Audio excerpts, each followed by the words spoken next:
Sur la question du projet de révision constitutionnelle, avant d'aller plus loin, nous tenons quand même à rappeler au gouvernement et au président de la République que le contexte dans lequel nous nous trouvons, nous sommes en période d'état d'urgence. Nous sommes en période d'état d'urgence. Ce contexte, sauf si nous lisons mal la Constitution, de toutes les façons, la Cour constitutionnelle est là, c'est le juge constitutionnel. Nous constatons que l'article 26 de la Constitution de la loi 47/2020 du 12 janvier 2011 dit ceci. Lorsque le pays est en état d'urgence et le président en informe par un message, ces mesures doivent être interprétées, la Cour constitutionnelle consultée, le Parlement se réunit en plein droit. L'Assemblée nationale ne peut être dissoute pendant l'exercice des pouvoirs exceptionnels ni la révision de la Constitution entamée ou achevée. Nous sommes dans un contexte où les pouvoirs sont exceptionnels parce que nous sommes en état d'urgence. Or, l'article 26 fait constater que la révision de la Constitution ne peut être entamée ou achevée en cette période. Alors nous posons la question au gouvernement, au président de la République, parce que c'est passé en Conseil des ministres, et le Conseil des ministres est présidé par le chef de l'État, que monsieur le chef de l'État, c'est illégal ce que votre projet de révision constitutionnelle est illégal. L'article 26 est là pour nous départager. Nous ne faisons pas la fine bouche, mais nous voulons que la Constitution reste notre règle générale. Vous ne pouvez pas toucher la Constitution pendant que nous sommes dans l'exercice des pouvoirs exceptionnels. Nous ne sommes pas dans l'exercice des pouvoirs ordinaires. C'est ce que nous dit la Constitution. Alors, nous commençons par cela pour dire que la révision qu'il y a eu, le projet de révision qu'il y a eu doit s'arrêter au niveau où ceux qui l'ont conçu l'ont placé jusqu'à ce jour. Mais pour avancer, pour essayer de comprendre, parce qu'il faut qu'on comprenne, il faut qu'on analyse ce projet de révision. Si nous pouvons dire que sur la question de révision constitutionnelle initiée au dernier Conseil des ministres, la troisième voit bien que consciente de la nécessité d'une révision constitutionnelle dans le sens de compléter l'article 13. Ça veut dire que nous avons toujours dit que l'article 13 de la Constitution qui traite de la question de l'indisponibilité temporaire devrait être complété parce que après, la Cour constitutionnelle a dû le compléter pour des questions circonstancielles. Mais il faut le compléter, il faut que le parlementaire, le législateur le complète. Nous disons oui, l'article 13 de notre Constitution approuvait ses limites et bien d'autres insuffisances et contradictions contenues dans la loi des maires.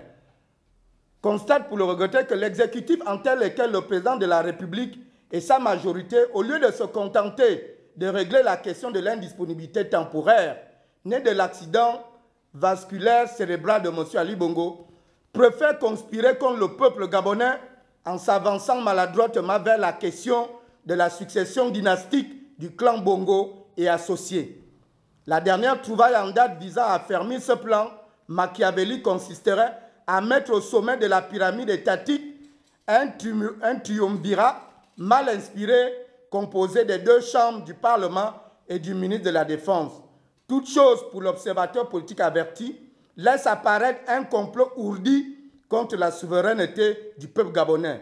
Ce triumvirat étale au grand jour les luttes de clans des conservateurs du pouvoir au sommet de l'État. Chaque clan doit être représenté. Nous nous posons la question de savoir quel est le rôle de chaque entité désignée. Plus que ce que nous venons de voir, on nous dit le Parlement, les deux chambres du Parlement et le ministre de la Défense. Alors, nous avons entendu quelqu'un dire que cela a été fait en 79, mais 79, c'était lors de la période du parti unique. Nous sommes en démocratie. Il n'y a pas de texte plus clair sur la question de la vacance de pouvoir que les textes qui ont été faits à la conférence nationale. Nous avons constaté qu'il y a une guerre au sommet de l'État, que les clans, c'est pourquoi nous avons droit à 3 personnes pour gérer soit l'indisponibilité temporaire, soit la vacance de pouvoir. Mais nous disons, nous posons la question de savoir quel sera le rôle de chaque entité pour gérer la vacance de pouvoir ou l'indisponibilité temporaire. Puisque le président habite à la présidence, on va faire comment? Le président du Sénat, le président de l'Assemblée nationale, le ministre de la Défense iront tous dormir dans la même chambre du président au palais. Il faut que le gouvernement nous réponde. On a envie de savoir comment ça va se passer. Est-ce que ces trois messieurs et dames, ou ces 2 messieurs et dames, iront dormir ensemble dans la même chambre? Parce qu'à la présidence, il y a une seule chambre pour le président. Est-ce que ces 3 gens-là, comment vont se passer les décisions? Ils vont signer comment? Les 3 doivent signer. Comment ça va se passer dans les missions pendant peut-être la vacance ou l'indisponibilité temporaire, où le président doit être présent? Ça va se passer quand les 3 vont monter dans l'avion pour aller représenter le Gabon, ou bien aujourd'hui un part, demain un autre part. De grâce, vous avez atteint le comble du ridicule. L'indisponibilité temporaire se définit dans quelle périodicité? Nous avons aussi constaté, c'est pourquoi nous demandons qu'il faut qu'ils nous mettent le texte clairement écrit, qu'on ne s'arrête plus au simple communiqué. Il faut qu'on nous sorte tout le texte. Nous avons besoin de le lire. Parce qu'il faut qu'on nous dise, parce qu'on ne nous a pas dit combien de temps peut durer maintenant l'indisponibilité temporaire. Plus que nous avons déjà les gens qui peuvent assumer l'indisponibilité temporaire, mais c'est pour combien de temps? C'est pour quelle période? Comment comprendre que le ministre de la Défense, qui est sous l'autorité des ordres du Premier ministre, devient plus important que ce dernier? Ça aussi, nous ne comprenons pas. Que dans un pays où un ministre de la Défense est proposé par le chef du gouvernement, que ce dernier soit devenu plus important que celui qui l'a proposé.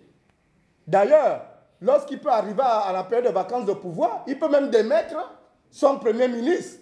Mais dans quel pays on a vu ça? C'est quoi ce désordre-là?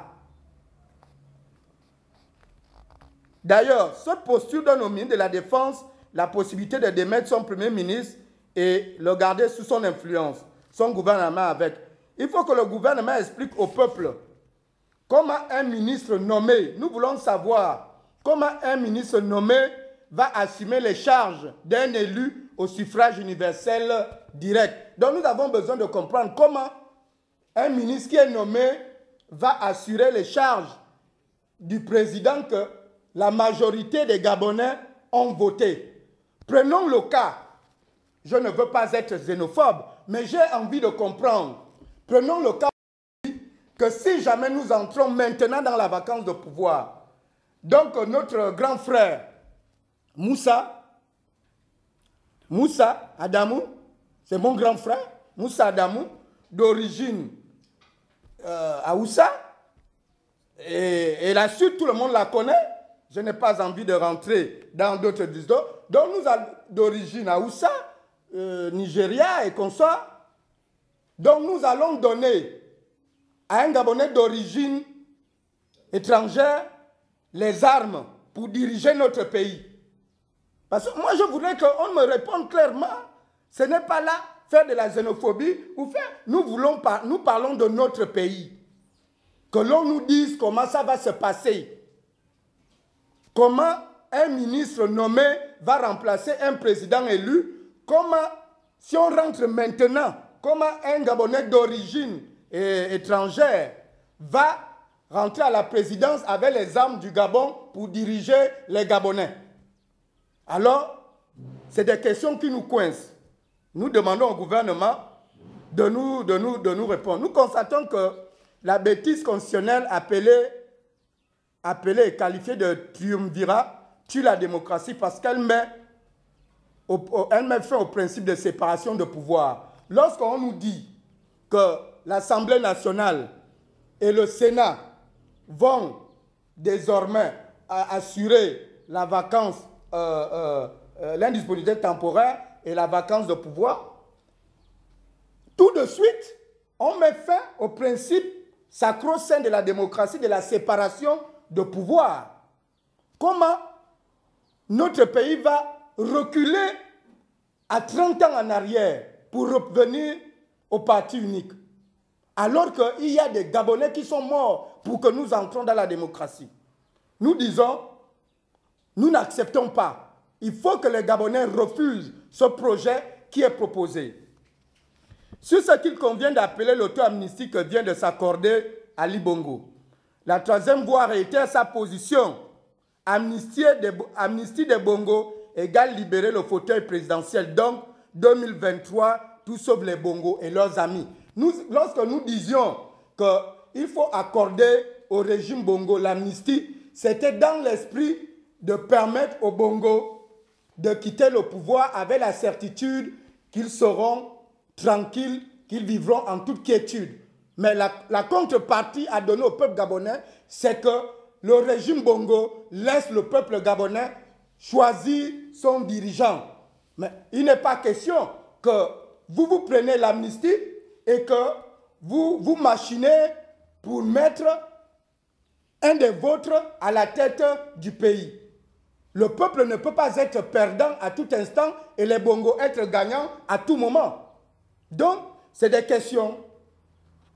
Sur le pouvoir de nomination des sénateurs que tente de se donner M. Ali Bongo, la troisième voie tient à rappeler que notre pays est en démocratie. Et cette dernière consacre la séparation des pouvoirs. Cette tentative d'Ali Bongo d'instaurer une monarchie et tuer la démocratie doit être vigoureusement combattue par tous les patriotes de quelque bord que ce soit.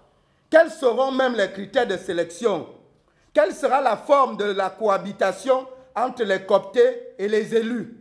Comment appelle-t-on ce type de régime politique inventé par le raïs Ali Bongo? Nous voulons savoir comment ce type de régime politique s'appelle, où une partie des élus sont nommés, une autre partie est élue. Donc il faut nous dire comment la cohabitation, là, on va l'appeler. C'est des choses que nous regardons, nous disons, pourquoi sommes-nous tombés aussi bas, Monsieur le Président? Monsieur Ali Bongo, le pays vient d'être ridiculisé à la face du monde une énième fois pendant votre magistère, grâce à votre volonté manifeste de confisquer le pouvoir pour votre seule famille et amis. Plutôt que de triturer la Constitution de la République, allez-y droit au but. Vous souhaitez que votre fils ou un membre de la galaxie omarienne vous succède, dites et faites-le ouvertement, mais épargnez la République de cette bêtise constitutionnelle que vous suggérez. Nous disons, M. Ali Bongo, si dans votre esprit, vous voulez que, vous êtes humain, vous voulez que votre fils vous succède, ayez le courage de le dire, ou bien qu'un membre de la galaxie de votre régime omarien, comprador, avilissant, vous succède. Mais dites-le ouvertement, au moins les Gabonais le comprendront. Au lieu de triturer la Constitution comme c'est fait, toutes les autres nations nous regardent et nous donnent l'impression d'être les plus bêtes du monde. Ça veut dire quoi tout ça, Monsieur le Président? Au regard de l'analyse alarmante de ce projet de révision constitutionnelle, la troisième voie suggère que ce projet passe par un vote référendaire au regard de la nature de certains parlementaires à la solde du système Bongo qui donne à notre Chambre du Parlement l'image d'une assemblée corrompue et irresponsable. Nous disons que cette révision constitutionnelle sur la vacance de pouvoir et l'indisponibilité temporaire, sur la question de la nomination des sénateurs, sur l'amnistie, nous disons que tous ces articles révisés, nous voulons d'abord les avoir entièrement. Ça ne sert à rien de nous lire quelques titres de ces articles de la Constitution et garder le reste caché. Nous voulons que, si c'est ce que vous voulez faire, passons par le référendum. Nous vous disons, chiche, si vous êtes sûr que ce que vous faites est moralement acceptable, passons par le référendum. Les Gabonais en jugeront. Parce que tout ceci ne peut être adopté et amendé que par les Gabonais. Parce que certains députés, nous commençons à douter de la sincérité et de la crédibilité de certains des membres du Parlement. Aux parlementaires gabonais, il nous sied de vous rappeler que notre Constitution a déjà fait l'objet de plusieurs retouches, donc près de 60 fois près de 60 fois de 90 à nos jours. Ça veut dire que notre constitution a déjà été retouchée près de 60 fois de 90, de 1990 à nos jours. Toutes ces réformes contre le peuple et la démocratie nous vaut la souffrance matérielle et le désordre institutionnel que nous vivons aujourd'hui. Pour cette révision inopportune, dangereuse, qui risque de mettre la fin de la démocratie et les libertés, faites très attention à la colère du peuple, son réveil peut être brutal.